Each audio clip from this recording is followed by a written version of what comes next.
Every day we coexist with evil. We witness the darkest side of human behavior. The suffering caused by one individual to others is something inherent in our society. As dedicated investigators of the criminal world, we're on a mission to uncover the most shocking crimes and get inside the minds of those who commit them. I am Lucas, and today I bring you another unreal true crime.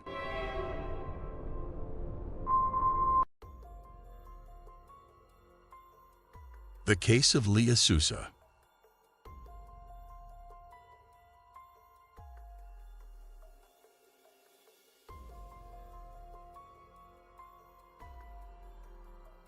On June 7, 1977, the state of Ontario, Canada, witnessed the birth of Leah Sousa. Leah's life began with her strong and determined mother, Leah Sousa, who, despite being a single parent, left no stone unturned in ensuring her daughter's well-being. For a considerable time, their world was just the two of them, journeying through life's highs and lows together. As time unfolded, Laura introduced Leah to her new baby brother, Michael. The identity of their father remains undisclosed to the public. While some believe that a father figure was missing from their lives, the addition of Michael brought a sense of completeness to their family. Living in Cumberland Beach, Ontario, a quaint region about 2 hours away from Toronto, the Sousas had a humble abode with a combined living and kitchen area and a single bedroom. But this didn't deter Leah's spirit. She grew into a radiant young girl with a lively sense of humor and zest for life. Leah's academic achievements and her roles as a doting sister and daughter made her family immensely proud. At the age of 13, the Sousa family decided to visit Laura's sister, taking a rejuvenating 6-week summer break. With the Canadian school year commencing the Tuesday after Labor Day, they were soon back in Cumberland Beach, gearing up for the upcoming academic year. As the 1990 Labor Day weekend approached, Leah was eagerly preparing for her impending high school journey. On the night of September 1, while she rested on the couch, Laura and baby Michael slept peacefully in the bedroom. But that tranquility was shattered when, between 1:30 and 3:00 a.m., an unknown individual forcibly entered their home. Initially, the intruder brutally attacked Laura, using a metal object to inflict severe head injuries. He then turned his attention to Leah, assaulting her inside the house before dragging her to the backyard for further violence. The following morning, a friend of Leah's grew concerned after failing to reach her by phone. She decided to check on her, cycling over to the Sousa residence.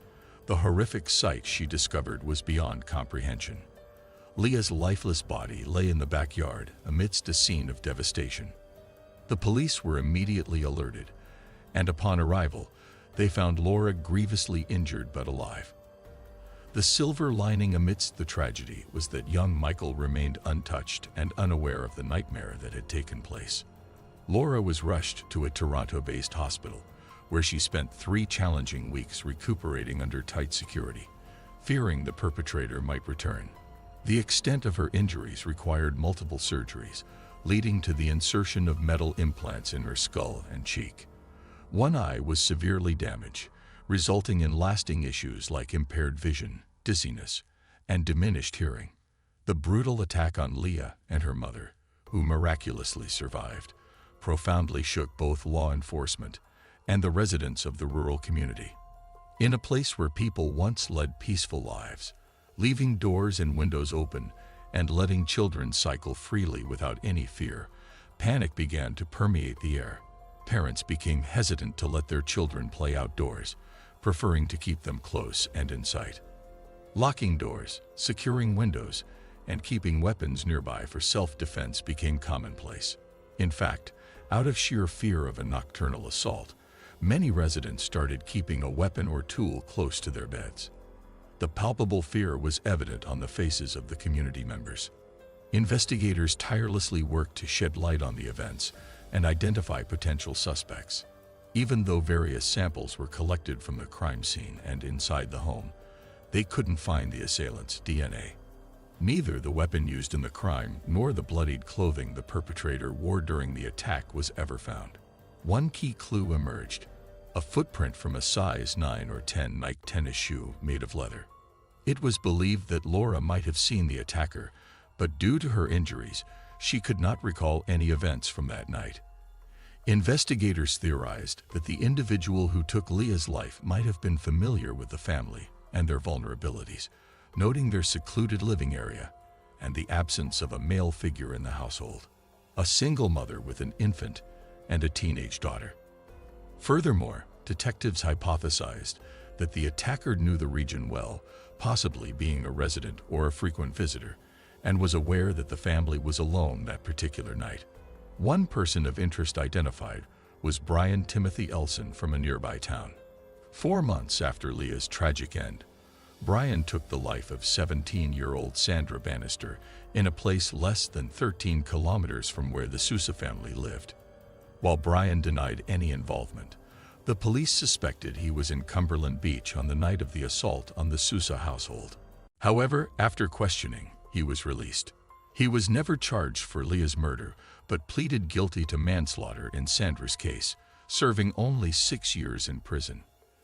After his release, due to concerns about his potential threat, the courts allowed the police to monitor his movements for 3 years, though this led to no further developments. As the authorities persisted in their investigations, Laura grappled with the gaps in her memory.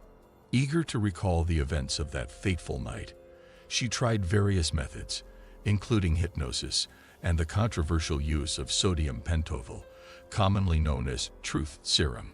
However, these attempts were in vain. Later, she turned to a renowned expert in brain science in Ontario. He attempted to stimulate Laura's damaged right brain hemisphere with magnetic fields to retrieve memories. Sadly, this effort also failed. He explained that human memories don't instantly solidify. Experiences take 20 to 30 minutes to permanently store in our brains. Unfortunately, during Laura's attack, this critical window was lost. He compared it to shutting down a computer without saving, suggesting that the memory might be lost forever, a heartbreaking outcome for Laura. In 2008, Ontario Provincial Police launched a billboard campaign along the highway near the Sousa residence, seeking new leads on Leah's case. This initiative yielded some promising testimonials. That same year, an intriguing tip led to an extensive search for the murder weapon on a wooded property in Cumberland Beach. However, the search came up empty, and Leah's case remained unresolved. In 2010, marking the 20th anniversary of the crime, the News program ran a feature on Leah's case. During their investigation, they found out that Brian's grandmother, a person of significant interest in the case due to her association with another similar attack, lived on the same street as the Sousa at the time of the incident. Brian was reportedly staying with her during that period. When a reporter located Brian at his home and questioned him about the assault leading to Leah's death, he denied any involvement. He claimed he was at a party in another town that night, where 60 witnesses could confirm his alibi. Over the decades since the murder, more than 1,500 people have been interviewed by the police. The quest for answers in Leah's tragic case continues. On one occasion, Laura spoke to the media, expressing her growing concerns that the case might never be solved. However, she maintained hope that one day she would come to know what transpired and why. The grieving mother pleaded with the community not to forget her daughter, even though she couldn't remember the events of that fateful night. The haunting memories continued to torment her, and she wasn't the only one scared by the tragic events of the summer night in 1990. Officers who investigated Leah's case, along with the journalists who covered it, acknowledged the horror that continued to grip them. By 2020, an investigator of the Ontario Provincial Police, the last in a series of investigators who had been on the case since Labor Day 1990, described the brutality as off the charts.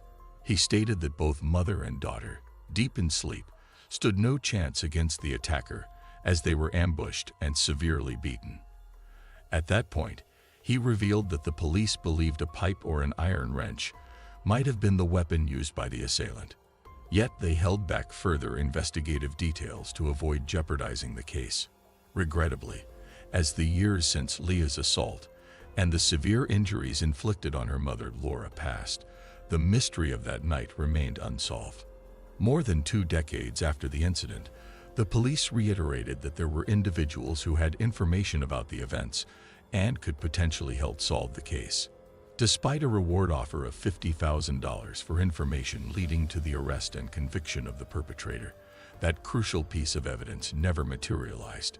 Still, they encouraged anyone who believed they had even the slightest information to come forward.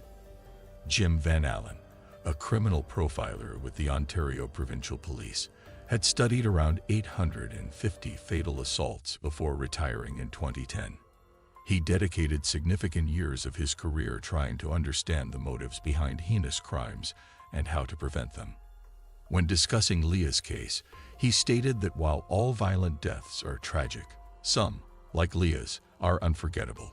To Jim, the crime scene, which looked like a dollhouse in a tidy 60-square-meter space without a basement, suggested that the attack was personal and intimate. Given that the family had only recently moved in and only locals knew they were home, he surmised that the aggressor was local and likely acted alone. In Jim's analysis, the intruder, equipped with a metal tool to break a window pane, likely had a sinister plan for the night. The level of violence exhibited indicated the act wasn't just a random outburst, but rather a manifestation of deep-seated sadism. Jim hypothesized that the assailant, already predisposed to violence, might have been at a personal breaking point, possibly under the influence and driven by a lifetime of resentments. He pondered if the man had a recent argument or felt particularly humiliated that day, suggesting past humiliations could have acted as a trigger for his rage. The profiler believed that the attacker might have known Laura and been interested in her. However, as a single mother, she would have been out of his league, like many other women. Jim's analysis suggested that while the intruder was likely known in the community, he wasn't particularly well liked, leading women to instinctively fear him. From Jim's assessment, while criminals typically flee their localities after committing heinous acts, he felt Leah's assailant might have remained nearby. Perhaps he cleaned his stained clothes and discarded the metallic instrument. The attacker's potential financial constraints and limited resources might have dictated this choice. Though not exceptionally astute, the culprit had the cunning to remain silent. In Jim's professional estimation, this person showed no regret for Leah's untimely death and likely felt indifferent about Laura's fortunate survival. But all these speculations and years of persistent investigation couldn't bring them any closer to the elusive perpetrator. In a twist in 2014, Barry Rule, an ex-officer of the Ontario Provincial Police with 3 decades of service, unveiled a book named A Viable Suspect: Multiple Murders and the Limits of a Police Force in Canada's Most Noted Unsolved Mystery.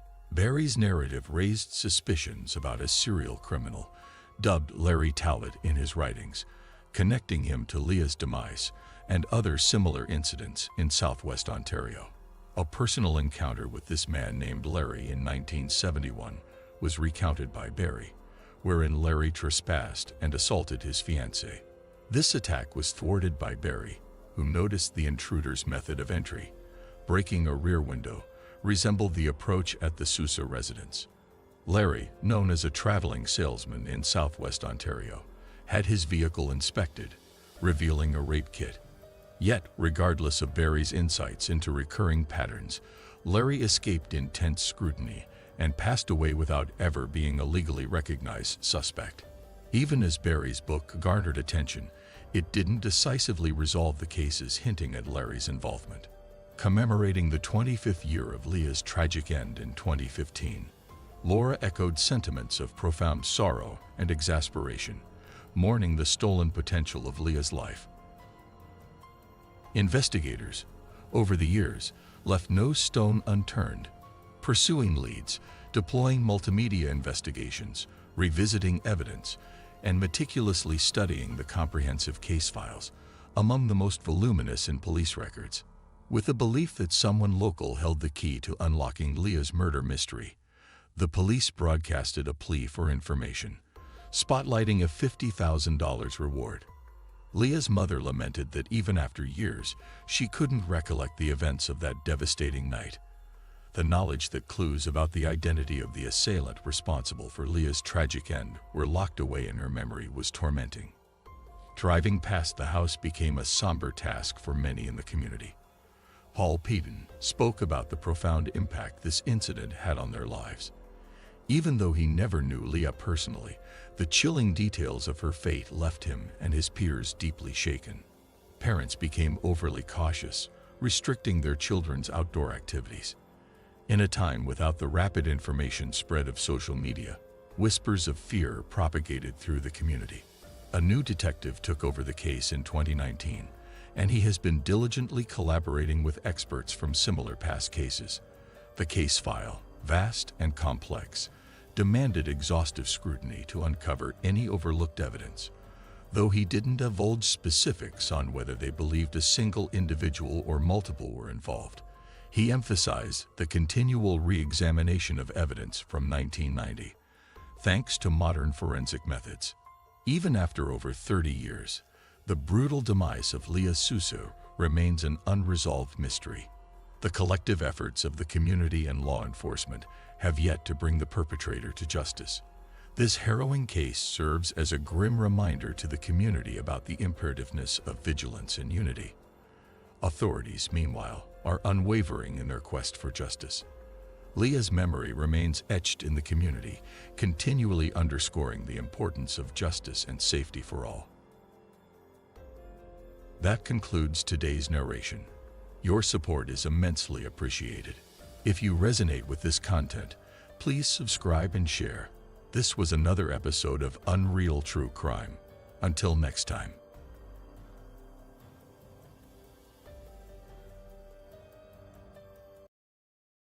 The quiet Christchurch suburb was shaken on the night of May 3, 2009. Inside a small, one-story house, a tragic scene was unfolding.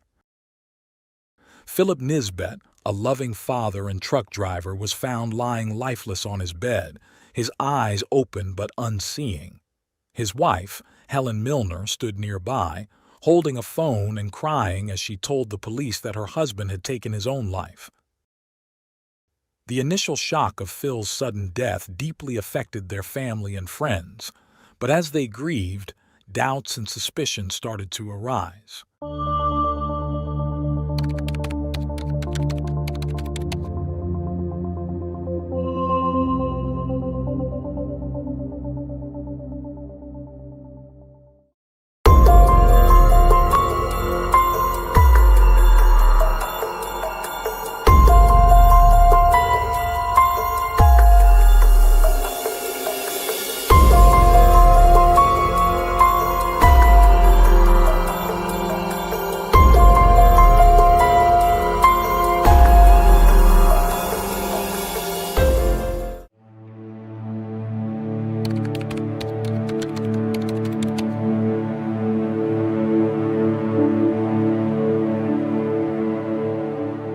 Helen Milner was born around 1964 in New Zealand to Anne Milner. Anne often shared how challenging it was to raise Helen, who was a difficult child from a young age. By the age of 10, Helen had already begun causing serious trouble, a pattern that continued throughout her life. Anne kept a list documenting Helen's misdeeds, which included serious incidents. Helen attended high school in Christchurch, the largest city on New Zealand's South Island, known for its English heritage. Despite being in a reputable school, Helen engaged in theft from her classmates and withdrew substantial sums of money from her mother's bank account. Although her mother decided against pressing charges and her peers did not report her to the authorities, the school eventually expelled her. Concerned about her future, her mother enrolled her in Ritchie Secretarial College. After graduating, Helen worked as a typist but was dismissed after presenting a falsified letter from the Ministry of Health, which supposedly allowed smoking in the staff room. She then took a job as a cashier at United Building Society, a New Zealand construction society, but was fired for stealing money. Once again, her mother covered the stolen amount and spent thousands to keep her out of court and prison. Despite these efforts, Helen continued on a troubled path. She had moved to Wellington with a fiancé, but the relationship ended badly, leaving her in debt and returning to Christchurch. Money remained an issue. Helen often took advantage of her family, stealing from her disabled aunt and her father's wallet. In her early 20s, Helen met Mark Robert Kearns and they married around 1987, having 2 sons, Greg and Adam. Their marriage ended in a bitter divorce in the mid-1990s, marked by a fierce custody battle. According to Mark, Helen was manipulative and motivated by money or personal gain, showing no empathy. She allegedly lied in family court to gain custody and told the children that their father had moved to Australia and did not want to see them. Despite spending over $20,000 on lawyers, Mark struggled to maintain contact with his children until they were old enough to visit him independently, by which time their relationship was severely strained. Details of Helen's life after the divorce are unclear until 2005 when she married Philip Nisbet. Phil was born on March 20th, 1962. He was the eldest of 4 siblings.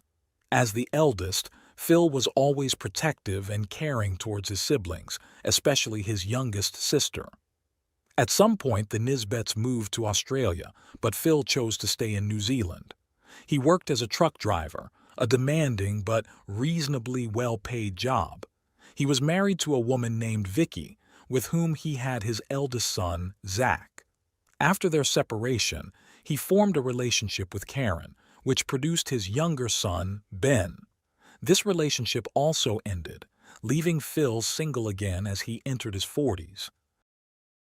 The specifics of how Phil and Helen met remain unclear, but it is evident that both had experienced failed marriages and had children from previous relationships. Their happiness together was well documented in family photos shared on social media, showing them smiling and evidently in love. They got married in 2005. Initially, everything seemed perfect, and their families were pleased to see them rebuilding their lives. However, not everything was flawless, and like any couple, they had their difficulties. Even Helen's family blamed her for generating conflicts, as Phil avoided confrontations. Helen and her sister-in-law, Leah, had a falling out in 2006, leading to a permanent rift. There are 2 versions of the story behind their disagreement.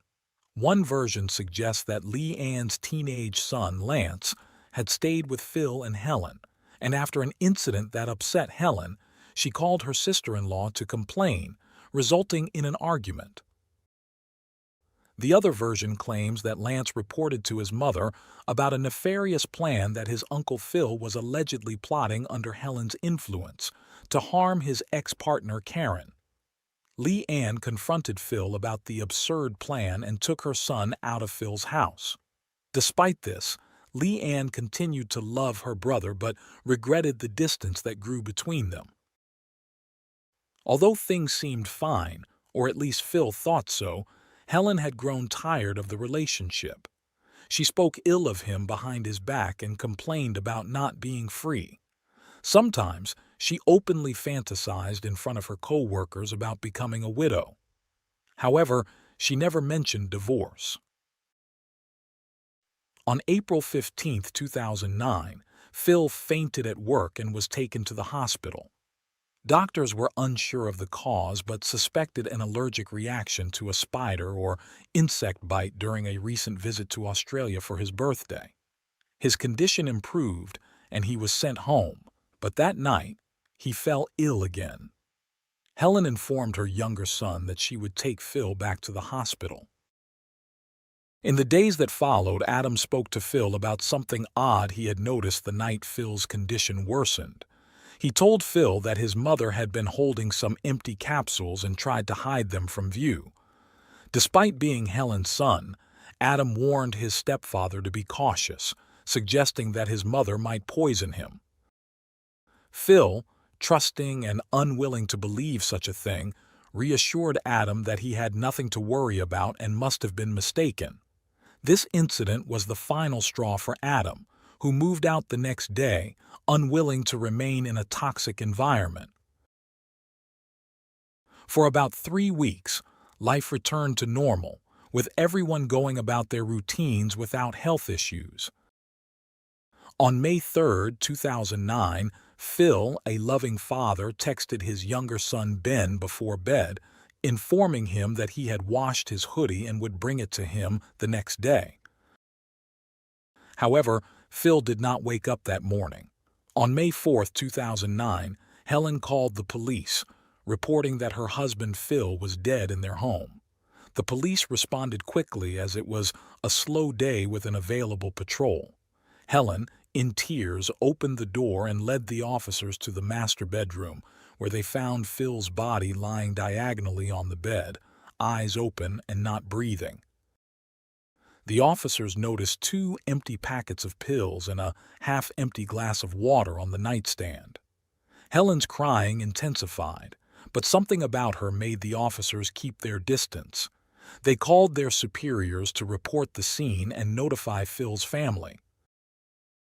With the phone in her hand, Helen reported that her husband had taken his own life and that she had evidence to prove it. The police took the phone and saw a message on the screen, seemingly sent by Phil. The message expressed Phil's sorrow, stating he couldn't go on, that he loved her very much, and asked her to take care of herself and tell Ben that he loved him. The message was dated May 3rd and sent at 10:30 p.m. The lead officer on the scene was notified of everything that transpired during their investigation. Meanwhile, Phil's body was taken to the morgue in hopes that the autopsy would shed light on the situation. Leanne described the moment she received the call from her father, informing her that Phil had ended his life, as terrible. Despite not speaking to her brother much over the past 2 years due to her argument with Helen, she never imagined Phil would make such a drastic decision. Days later, when the preliminary autopsy report was released, it was revealed that Phil's body contained high levels of an anti-allergic drug that paradoxically caused him a severe allergic reaction. At that moment, Leanne felt she had to accept that her brother had decided to end it all, but something in her spirit rebelled against this notion. From then on, significant events unfolded, but the police seemed fixated on the idea that Phil's death was self-inflicted, causing delays in the investigation. Then, something almost unheard of in criminal cases occurred. The perpetrator's own family accused her. On May 13th, the couple's relatives went to the police station. They expressed their suspicions that Helen had tried to kill her husband 3 weeks before the fatal outcome. However, this lead was not immediately pursued. Another notable event was that during May, Helen began exchanging text messages with an ex-boyfriend named Barry. Surprisingly, Barry moved into the home Helen and her recently deceased husband had shared just a few weeks later. By this time, Leanne had re-established contact with Helen, as Phil's death necessitated conversations and reconciliation. In one of their talks, Helen mentioned a farewell letter that Phil had left, which she found when she opened the safe. She read the letter and promised to show it to Leanne when they met in person. A little over a month after her brother's death, Leanne flew from Australia to New Zealand for 2 reasons. One was to celebrate her son's 21st birthday, and the other was to discreetly investigate Phil's death. Helen offered her a place to stay, and she accepted. The night of her arrival, Helen greeted her with a vodka glass in one hand and the supposed farewell note in the other, typed on office paper and signed with Phil scribbled at the bottom. Leanne immediately thought it didn't look like her brother's signature but remained silent, focusing on the letter's content. Phil claimed he had discovered that Ben was not his biological son and could not face him again. Additionally, Helen mentioned finding a small black book Phil supposedly kept, detailing affairs with other women and a guide on becoming a gigolo. Though angered by the negative image Helen was trying to paint of her brother, Leah had to pretend not to arouse suspicion. She said she disapproved of Phil's decision to take his own life and would go to bed to be in good condition for the next day when the family would gather at a restaurant to celebrate Lance's 21st birthday. That day, when Helen returned from work, she was furious, carrying the mail in her hand. Karen, Ben's mother, had written to request Ben's belongings from the house and some money Phil had left for his younger son.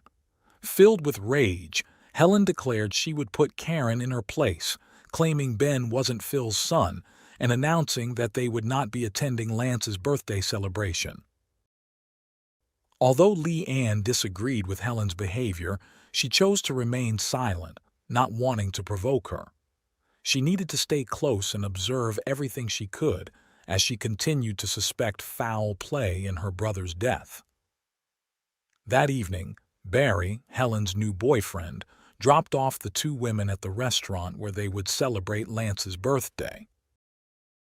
Upon arriving, they met Zach, Phil's eldest son, who was with Vicky, his mother, and her partner. Helen was extremely courteous to them, even inviting Zach to her house the following weekend to sort through his father's belongings and take what he wanted. Leah later remarked that she could hardly focus on Lance's celebration with everything happening before her eyes. She couldn't understand why Ben was treated so poorly while Zach was offered his father's possessions. It also struck her as odd that Ben was mentioned in Phil's last messages, but Zach was not. She suspected that Phil had not taken his own life and that Helen had written the notes to sow discord between the brothers, but she couldn't prove it. Before returning to Australia, Leah went to the police and provided all this information. She found it suspicious that Helen was already living with her new boyfriend in the house she had shared with Phil. Following the accusations from Helen's own family and Leah's statements, the police requested Helen to provide the supposed farewell note from her husband. She submitted it on July 6, 2009, but notably, Phil's scrawled signature was missing. Meanwhile, Helen's relationship with Barry was progressing rapidly. On July 12, 2009, he gifted her a gold ring with a diamond worth over $2,000. Helen wore it proudly on her ring finger but insisted it was not an engagement ring, as Barry had not proposed when he gave it to her. Throughout 2009, Helen continued her deceitful ways. Between January and September, she had been stealing from her employer, although no one knew at the time. At the beginning of 2010, amid multiple requests from Phil's family to clarify the circumstances of his death, the police summoned Helen for another statement. On January 30th, she made her second statement, and by then, her depiction of an ideal marriage from her first interview had changed significantly. She told the detective that she never claimed her husband was a good man. When asked about the note explaining his decision, she stated that the police had found it in his briefcase and that the handwritten signature resembled Phil's writing. The investigator reminded her that the letter she submitted to the station had no signature. Helen quickly responded that she had kept a copy and hadn't looked at it for so long that she mistakenly believed it was signed. Helen also expressed that Phil's family had turned against her, claiming it was unfair. Known for her vengeful nature, in March 2010, she bought a mobile phone and sent herself threatening messages, pretending they were from her son Adam. This was her way of retaliating after learning he had backed his grandmother when alerting the police about how dangerous Helen could be. She accused Adam of sending death threats to his ex-girlfriend, suggesting he had violated a restraining order and claimed he was extremely aggressive, making her fear for her safety.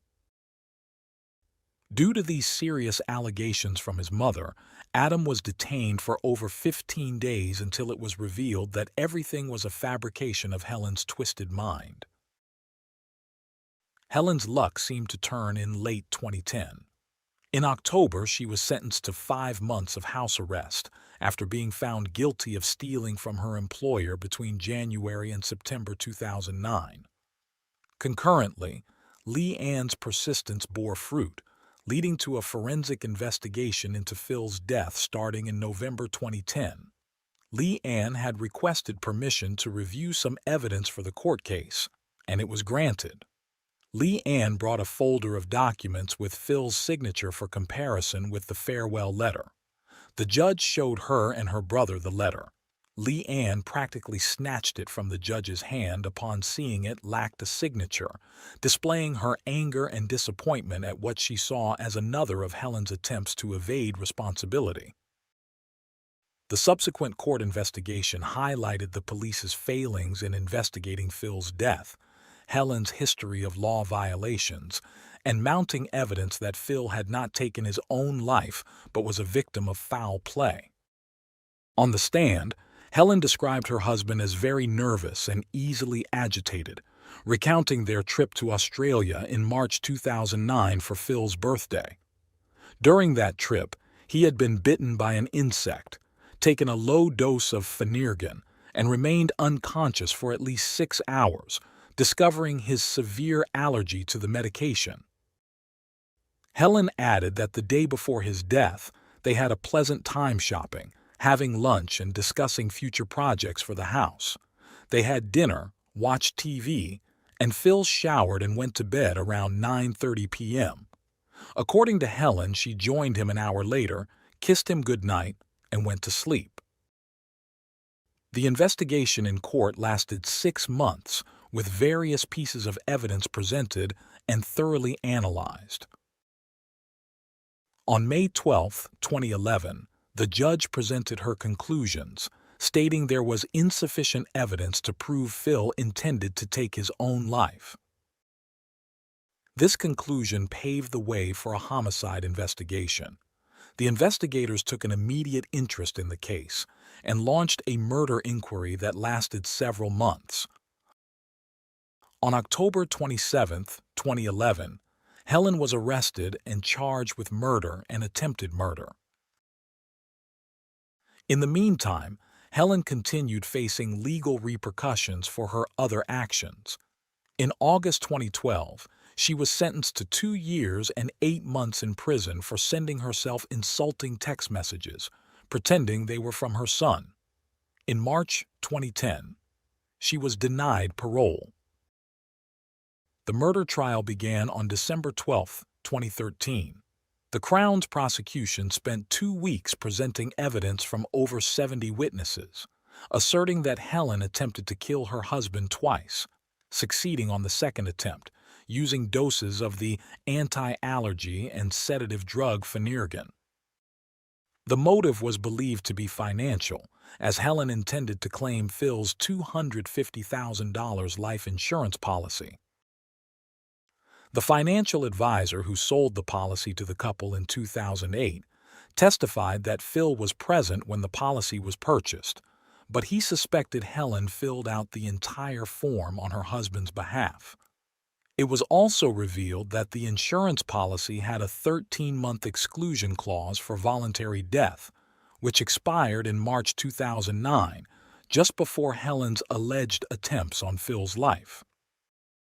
The Crown recounted Helen's purchase of the medication to which Phil was allergic, using false names and addresses. They suggested she mixed the drug into Phil's food and, after he was sedated, suffocated him. She then manipulated the scene, sending the fake farewell text and writing the typed note. A DNA test confirmed that the claim about Ben not being Phil's biological son was false. Colleagues of Helen testified that she frequently talked about poisons and her desire to suffocate her husband. A pivotal moment in the trial was Adam's testimony. He recalled visiting the police station with his grandmother on May 13, 2009, after Helen had expressed her desire to kill Phil and even suggested hiring a hitman. When Adam asked why she didn't divorce Phil instead, Helen responded that she didn't want to lose half of the house. Adam recounted seeing his mother in the kitchen on April 15, 2009, with 2 transparent capsules filled with a pale blue powder, which she nervously hid when he noticed. She claimed Phil had a headache. That night, Helen took Phil to the hospital, and the next day, Adam warned his stepfather about what he had seen, but Phil dismissed his concerns. The first officer on the scene noted that Helen's prolonged emotional display seemed unnatural.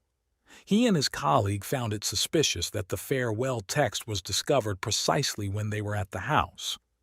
Helen's explanation that she stayed in bed with Phil until 2 a.m., then moved to the sofa after taking insulin, was also dubious, as Phil's body was positioned in a way that made it unlikely she had been beside him. Additionally, the farewell text was sent at 10:30 p.m., contradicting her timeline. In court, it was revealed that Helen's mother had written a letter requesting Helen's removal from her will and had accompanied Adam to the police to report Phil's suspected murder. Anne's letter stated that she finally faced the truth about her daughter, describing Helen as either mentally ill or simply evil. The defense maintained that Phil had taken his own life and argued that the Crown's case was based on orchestrated and arbitrary evidence. The Crown presented a circumstantial but solid case, while the defense lawyer warned against convicting Helen based on what he considered subjective evidence. The police admitted initial investigative failings, stating the case should have been treated as a homicide from the start. A jury of 7 men and 5 women deliberated for half a day before rejecting the defense's claim that Phil had taken his own life. They found Helen guilty of murder, but not guilty of attempted murder. Helen, then 50, reacted calmly as the jury delivered their verdict. In February 2014, the sentencing hearing for Helen took place at the Christchurch High Court. The judge addressed Helen directly, stating that she committed the crime purely for financial gain, and because she wanted to rid herself of a husband she no longer desired in her life. He added that her actions were even more reprehensible because Phil was an exceptionally kind man who had given her no reason to take his life. The judge agreed with the Crown's assertion that Helen's actions were calculated and cold, describing them as a meticulously planned and executed scheme with cruel disregard for Phil's family and friends.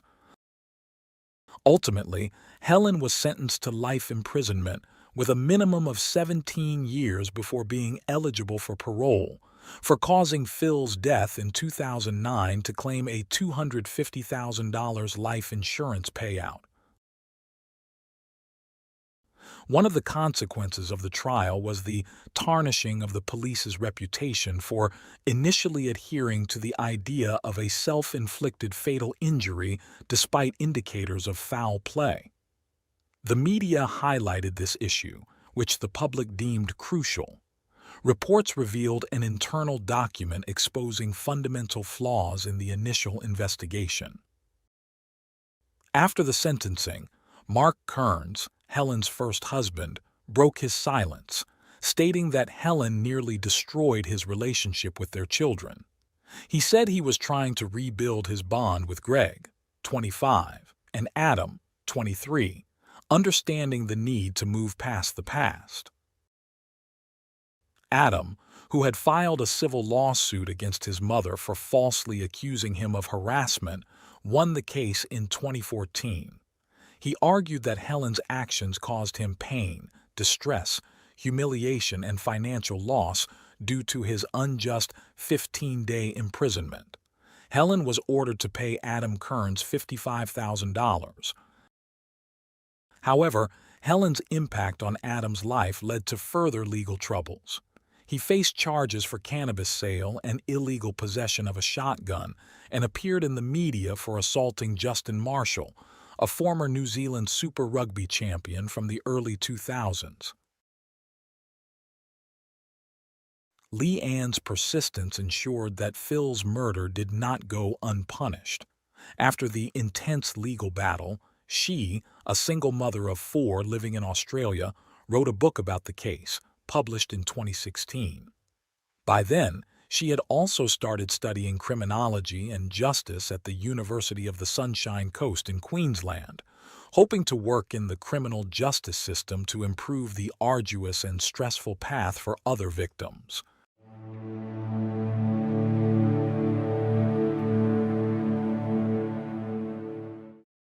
Thanks for tuning in to Unreal True Crime. If you're intrigued by mysteries from around the world, check out our new channel, Latin Crimes, where we dive into the gripping true crime stories of Latin America. Don't miss out. Subscribe now for more thrilling investigations. As the sun began to set on June 7, 2011, the living room of the 25-floor apartment in the University Club Tower in Tulsa, Oklahoma, was filled with long shadows. After a heated argument, Joshua was pushed towards a window. He tried to catch himself, but the glass shattered, and he fell through. People below watched in shock as Joshua's body plummeted from the high floor, landing with a terrible thud on the 8th-floor parking garage.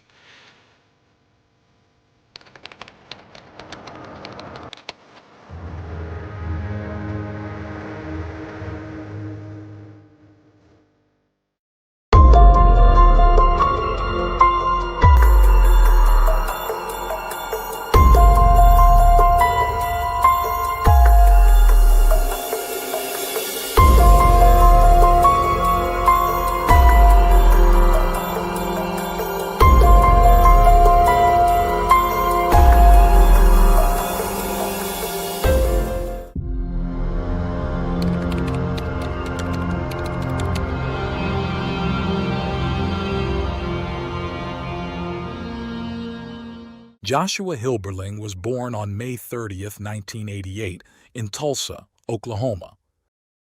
He was the son of Gene and Patrick Hilberling and had 5 siblings: Zach, Scott, David, Carrie, and Nikki Ross. Growing up in a large family, Joshua's childhood was lively and joyful, filled with games invented by his siblings. He was especially close to Zach, who was just 13 months younger, and they shared a strong bond, with Zach often emulating Joshua. Patrick, a veteran of the Air Force, instilled values of integrity and commitment in his children. Joshua attended Victoria Christian High School, where he excelled in sports, particularly football. He was also known for his friendly and charming personality, enjoying video games and family time.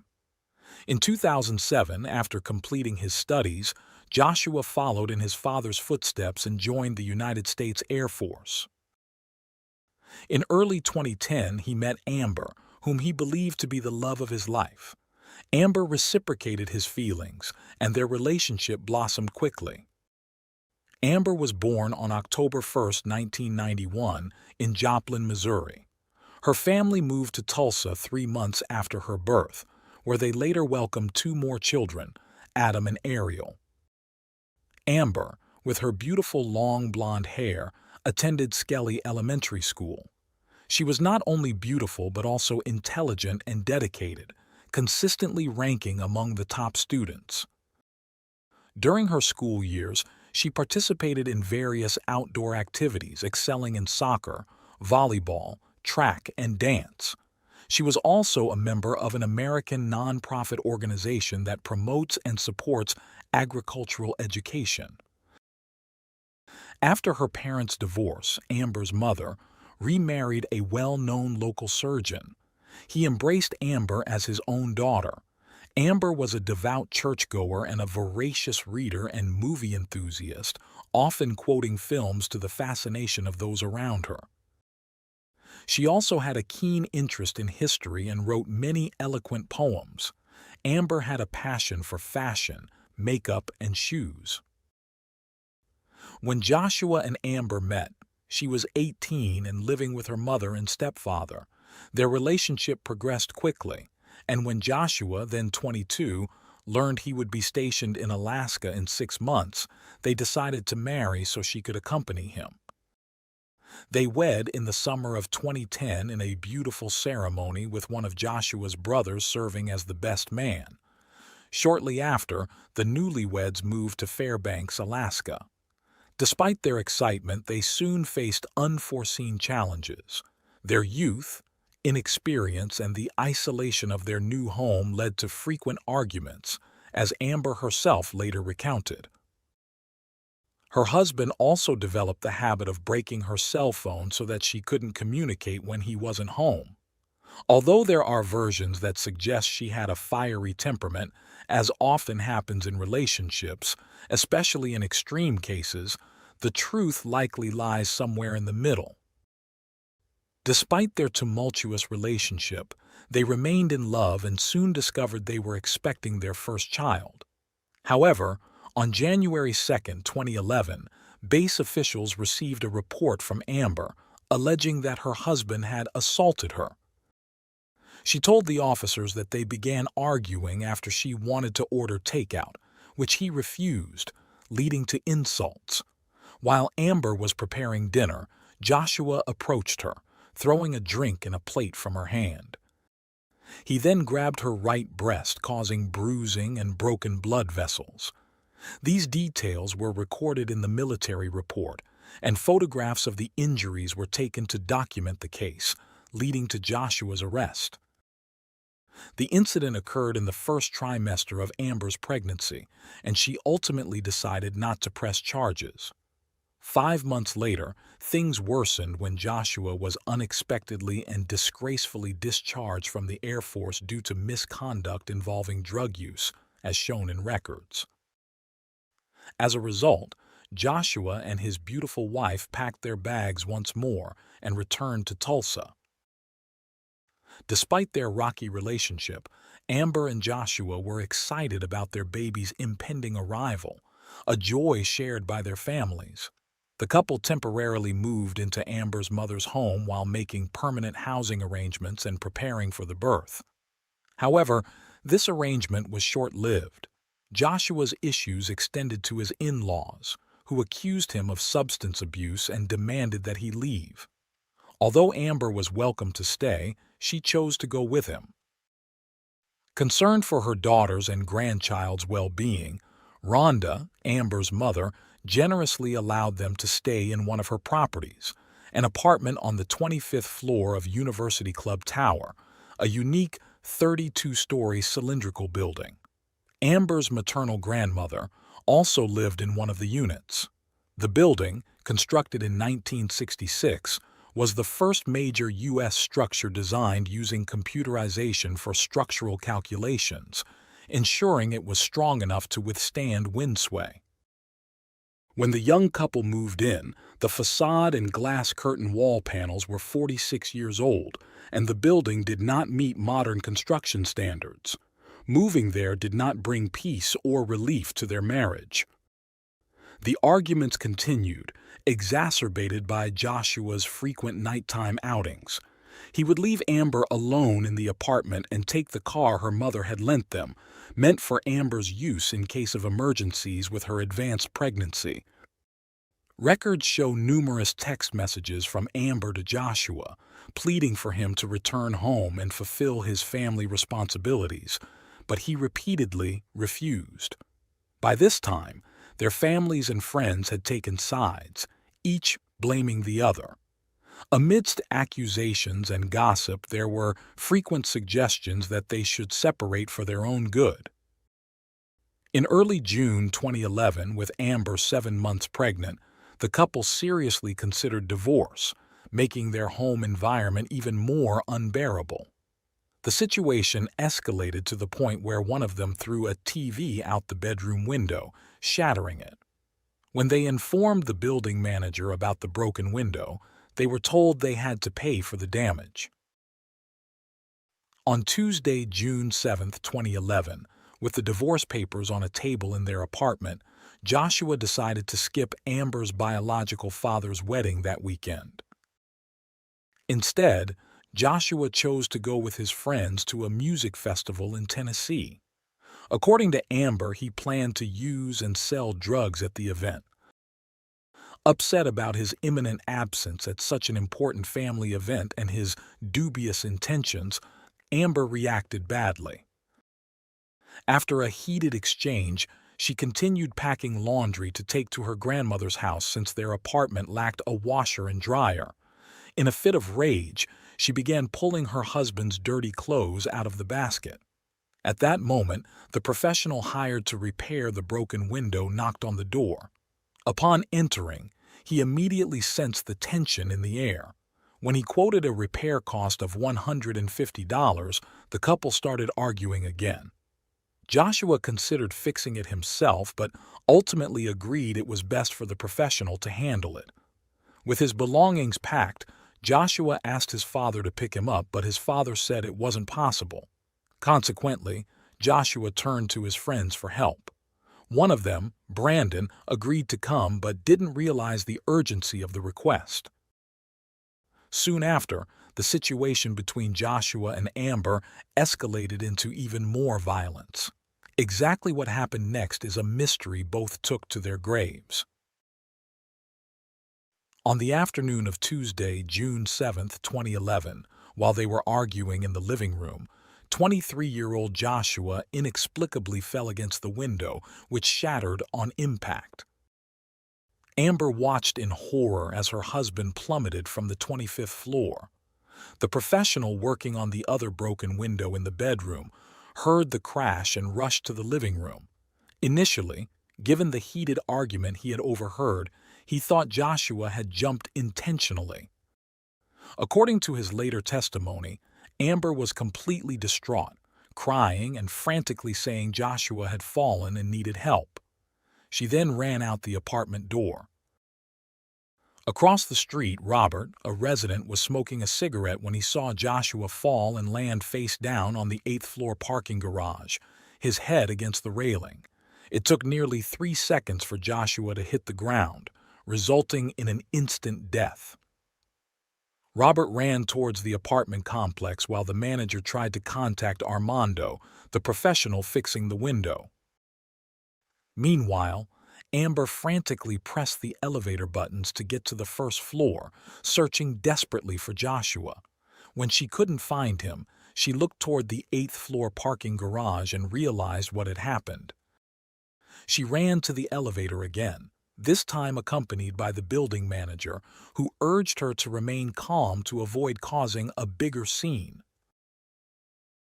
Upon reaching Joshua's lifeless body, Amber understood the gravity of the situation.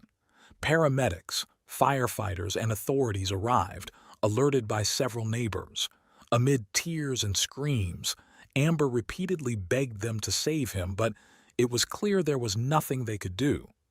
Amber kept saying she hadn't meant for this to happen, although one of the firefighters heard her mention it was never her intention for things to escalate so severely. The police escorted Amber to the Tulsa police station as a formality, to ask standard questions and try to piece together the events of that day. Amber requested to wait for her grandmother before going.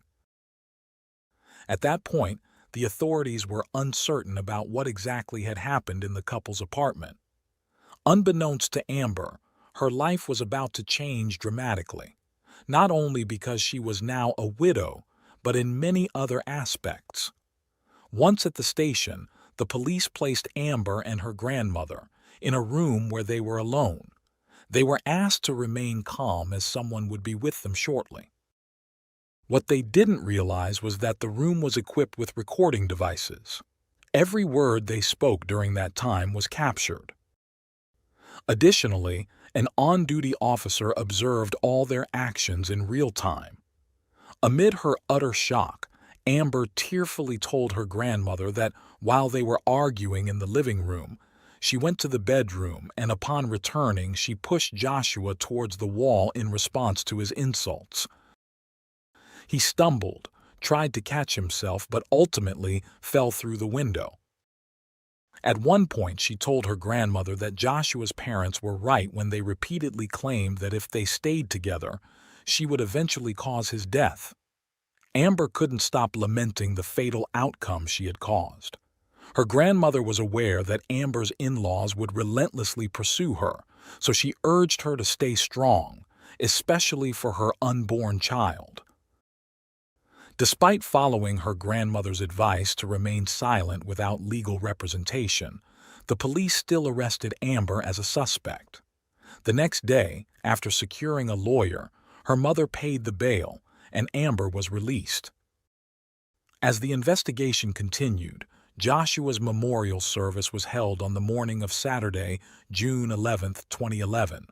Instead of flowers, the family requested memorial contributions in Joshua's name. From that point on, each family accused the other spouse of violence. Amber's claim of self-defense against an abusive husband was quickly overshadowed by the aggressive public campaign launched by Joshua's relatives and friends. The media sided with the Hilberlings, portraying Amber as a mentally unstable criminal and Joshua as a gentle man driven to madness by her.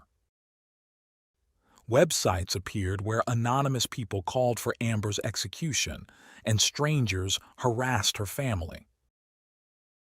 On August 6, 2011, while awaiting a complex and controversial trial, Amber gave birth to her son.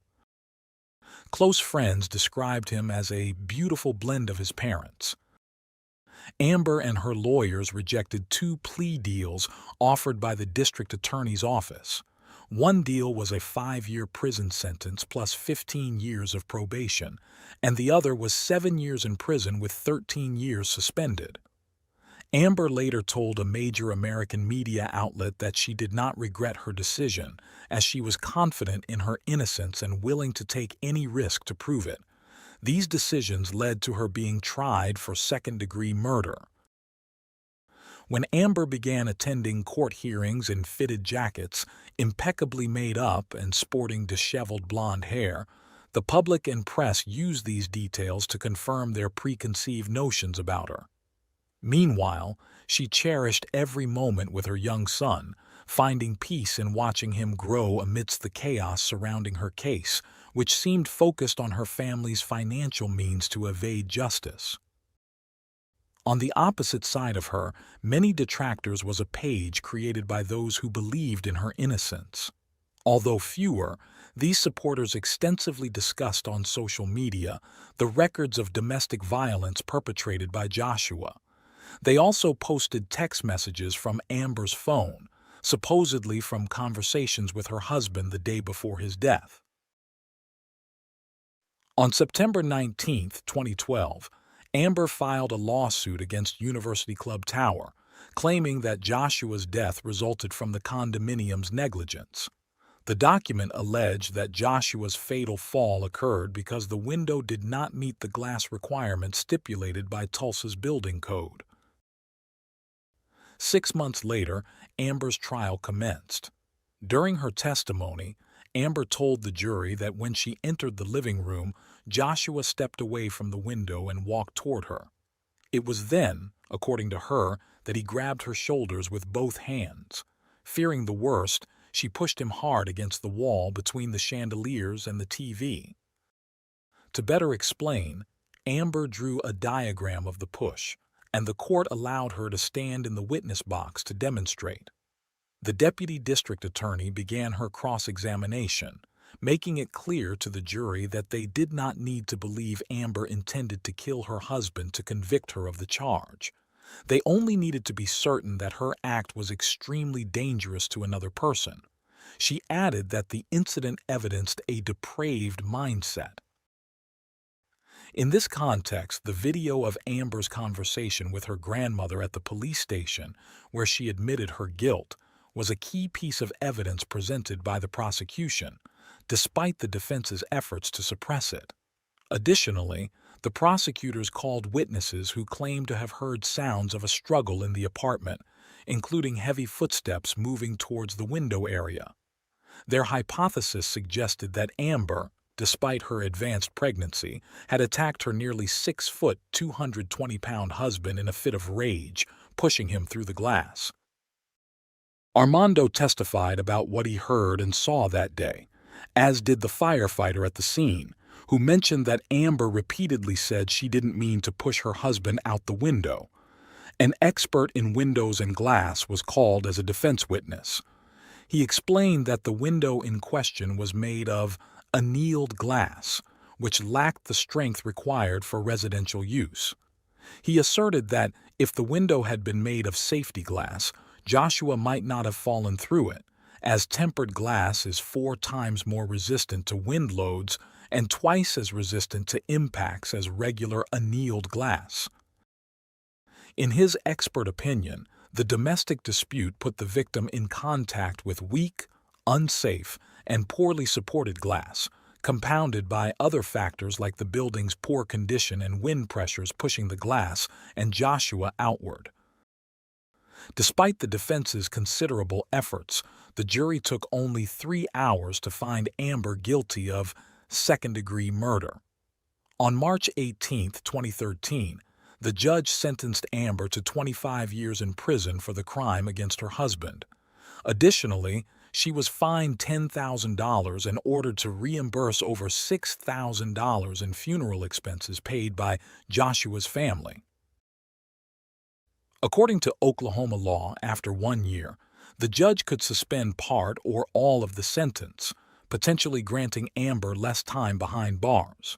Otherwise, she had to serve at least 85% of her sentence, or 21 years, before being eligible for parole. Amber's son, then 6 years old, was legally placed under the care of his grandmother Rhonda and her husband. They regularly visited Amber in prison. A couple of months after the sentencing, a well-known American presenter traveled to the correctional center to interview Amber. The program aired in 2016. During the televised interview, Amber admitted to yelling at her husband, calling him a coward during the argument that led to his fatal fall, but she continued to insist on her innocence. The special, which included interviews with family members, police personnel, and various experts, reignited public interest in the case and the controversial verdict. The passage of time did little to lessen the controversy surrounding the story. The flame was further fanned when the state Supreme Court questioned the tactics used to prosecute Amber. Rhonda blamed the Hillburlings' high profile in Tulsa for creating and fostering certain prejudices against her daughter. Later, rumors of Amber's alleged misconduct while in custody brought her back into sensationalist headlines. The lawsuit against University Club Tower was dismissed in March 2015. Amber died in prison on October 24, 2016, at the age of 26. The coroner's report noted scars on her wrists and forearms and methamphetamine in her blood. According to the coroner, Amber had taken her own life. Later, her parents appeared on television, claiming they believed their daughter had been killed by someone else. The Oklahoma Department of Corrections was sued for failing to take reasonable measures to prevent or address the conditions that led Amber to such a drastic decision while in custody. The lawsuit, filed by her heirs in Oklahoma County District Court, sought $75,000 in compensation. A spokesperson for the prison system stated that the agency does not comment on pending litigation. The outcome of that lawsuit, if any, has not been disclosed. Rhonda, Amber's mother, later remarked that despite the tragic end that no one in the family desired, her daughter had finally found peace. She also announced that she would ensure her grandson had a fulfilling life. This case highlights the severe issue of domestic violence in the United States. The Hillburlings had reported each other to the authorities multiple times, showing injuries that confirmed their claims. However, they failed to end their toxic relationship, leading to a doubly tragic conclusion.